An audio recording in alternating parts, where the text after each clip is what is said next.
I therefore induct you into the NECA ITF TSDP Python Programming Training 2025. Wow.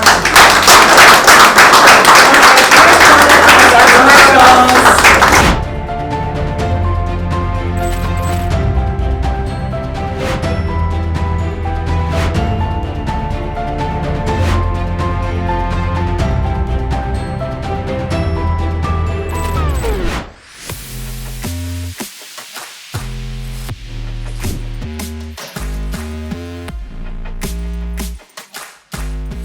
So create your JSON file, whatever. So just say import JSON, layer of code, data, that's your identifier or your variable.